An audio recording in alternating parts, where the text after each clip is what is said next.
Are you also worried of time management? Looking for interesting timetable strategies? Oh, here you all go.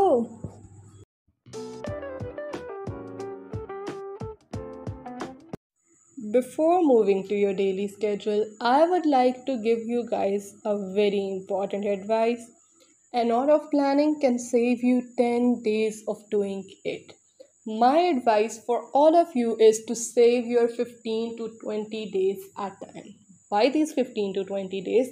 Because अभी आप लोगों में से कुछ बच्चों को इस चीज़ का रियलाइजेशन नहीं होगी कि एंड पे आपको रिवीजन की भी ज़रूरत पड़ेगी जिसमें आपने सब चीज़ों को कवर करना. So you are now hardly left with 50 days. In 50 days में से you have to spare 15 to 20 days. 15 to 20 days में you have to give your whole syllabus 2 tours of revision. In first tour of revision, which will be comprising of some 15 days, you can adjust one day more or less according to your own selves. इस 15 days के अंदर आपने हर एक topic, हर एक page और हर एक book को करना है. लेकिन प्रैक्टिस मटेरियल में से आपने वो वाला कुछ नया प्रैक्टिस करना है. जो आप ऑलरेडी प्रैक्टिस कर चुके हैं उसको नहीं, कुछ नया प्रैक्टिस करना है. और जो ऑलरेडी आपके प्रैक्टिस मटेरियल में मिस्टेक्स हुई थी उनको नोटिफाई करना है, उनको दोबारा से देखना है, उनको करेक्ट करना है और उनको अपनी स्ट्रेंथ बनाना. Then further on last 5 days में जो सेकेंड टूर ऑफ रिवीजन होगा उसके अंदर आपने चीज़ों को ब्रीफली कवर करना है. Just important things like your physics की formula sheets, like your short tested notes, like the past papers जो आपसे पहले वाले बच्चों ने पेपर्स दिए हैं और वो अभी साथ साथ मॉडिफाई हो रहे हैं. You have to cover them also.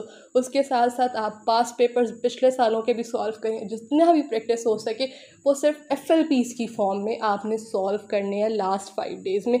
और बाकी आपने अपने इम्पॉर्टेंट वाला मटेरियल जो आपने पहले से कंपाइल करके रखना है कि आपने ये अपने लास्ट 5 डेज़ में पढ़ना, आपने उसको पढ़ना. So this is one of the very few tips I always wanted to share with you all. So make sure to implement it and do tell me in the comments. So now moving to the most important point कि आपने अपना daily schedule किस तरह से design करना है. First of all दोनों को जो कि एकेडमी चाहते हैं और जो सेल्फ स्टडी करते हैं, both of them have to make sure कि आपका टाइम टेबल में स्लीप टाइम कम अज़ कम 6 से 8 घंटे का होना चाहिए. 6 से 8 घंटे क्यों ज़रूरी हैं? इसलिए because a healthy body has a healthy mind. अगर आप 1-2 घंटे एक्स्ट्रा जाग के अपने स्लीप टाइम को कट ऑफ करके एक्स्ट्रा एफर्ट मारने की कोशिश करते हैं तो उसके अंदर एट द एंड आपको नेट कोई फ़ायदा नहीं होता. Why? Because your productivity drops in this time. So अगर आप 1-2 घंटे एक्स्ट्रा सो लें और उससे आपकी प्रोडक्टिविटी मैक्सिमाइज हो जाए तो it is compensated. Further on आपने खाना खाने के, नमाज़ पढ़ने के और इस तरह की कुछ नेचुरल एक्टिविटीज़ के लिए भी 2 घंटे निकालने. Obviously this is natural, you can't cut off on them. Further on phone usages को अगर हम मैक्सिमम हद तक मिनिमाइज़ करें तो भी आपको 1 घंटा चाहिए. लेकिन अब इस 1 घंटे को जो एकेडमी चाहते हैं उन लोगों ने एडजस्ट करना इन देयर ट्रैवलिंग टाइम. अगर उनका ट्रैवलिंग टाइम 1 घंटे का या ज़्यादा लगता है, अगर किसी के एकेडमी करीब है तो obviously they can spare some time to give it to phone.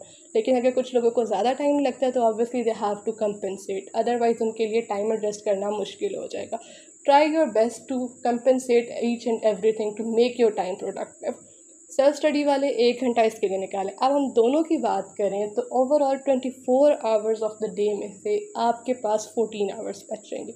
अब एकेडमी वाले बच्चों को इस 14 को 8 और 6 के पार्ट्स में डिवाइड करना पड़ेगा. 6 आवर्स वो जो कि वो एकेडमी में स्पेंड करेंगे और 8 आवर्स वो जो वो सेल्फ स्टडी करेंगे.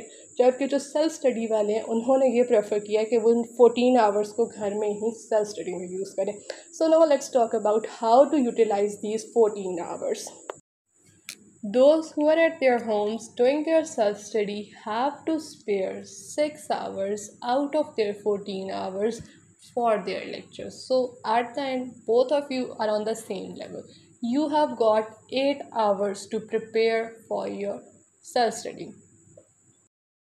So I have got 5 important tips to help you decide how to spend these 8 hours. First of all, you have to make a schedule of these 8 hours. ये ना हो कि जब 8 घंटे शुरू हो रहे हो तब आप डिसाइड करें कि इनके अंदर क्या करना है और कभी आप एक बुक खोल रहे हैं फिर आपको समझ नहीं आ रहा है फिर आप दूसरी करें.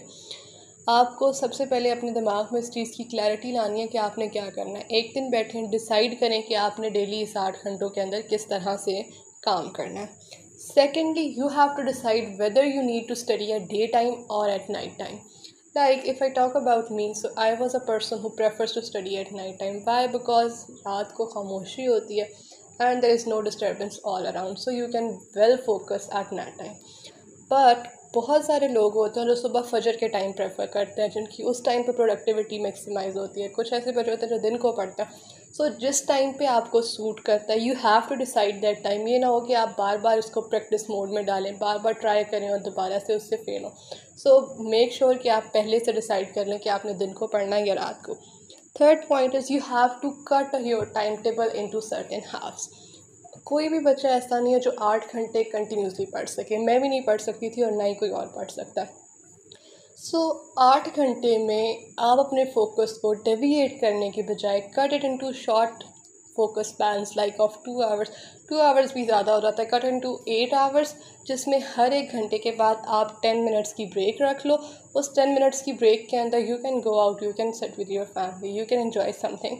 बट आप हर घंटे के बाद 10 मिनट्स की ब्रेक रखो एंड मेक श्योर कि वो 10 मिनट्स की ब्रेक 10 मिनट्स की रहे।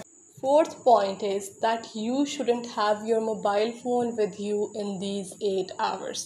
ऑब्वियसली अगर आपके पास मोबाइल फ़ोन होगा तो आप पहले उसको डिक्शनरी खोलने के लिए देखेंगे, डिक्शनरी से व्हाट्सएप पे जाएंगे, व्हाट्सएप से फेसबुक पे, फेसबुक से इंस्टाग्राम पे। सो मेक इट श्योर कि आपके पास मोबाइल फ़ोन ना उस टाइम में। It will help you focus. And the fifth point is note a diary at then. अगर मैं आपको अपना बताऊं तो मैंने अपने एफएससी और अपने एमडी कैट फेस के अंदर अपने पास एक डायरी रखी थी, जिसके अंदर I would like to note each and everything जो कि दिन में हो रही थी। इट्स नॉट नेसेसरी कि आप उस डायरी को लिखने में रोज़ घंटा ही लगाएं। You can just spare your 5 minutes and write some important points of the day कि ये हुआ, ऐसे हुआ, I give this much effort to my dream and I have sacrifice this much. उससे होता क्या कि it is your own self motivation you are creating for your self.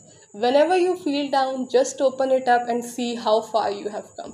अब आप इतना आगे आ गए हैं तो क्या थोड़ा सा और आगे नहीं जा सकते? It will help you strengthen your spirit and will give you a lot motivation than anyone else can give you. Or it is a kind of accountability which will give you a sense of satisfaction every time you read and every time you write it. So I hope so this video was beneficial for all of you. I hope you get very important points from it.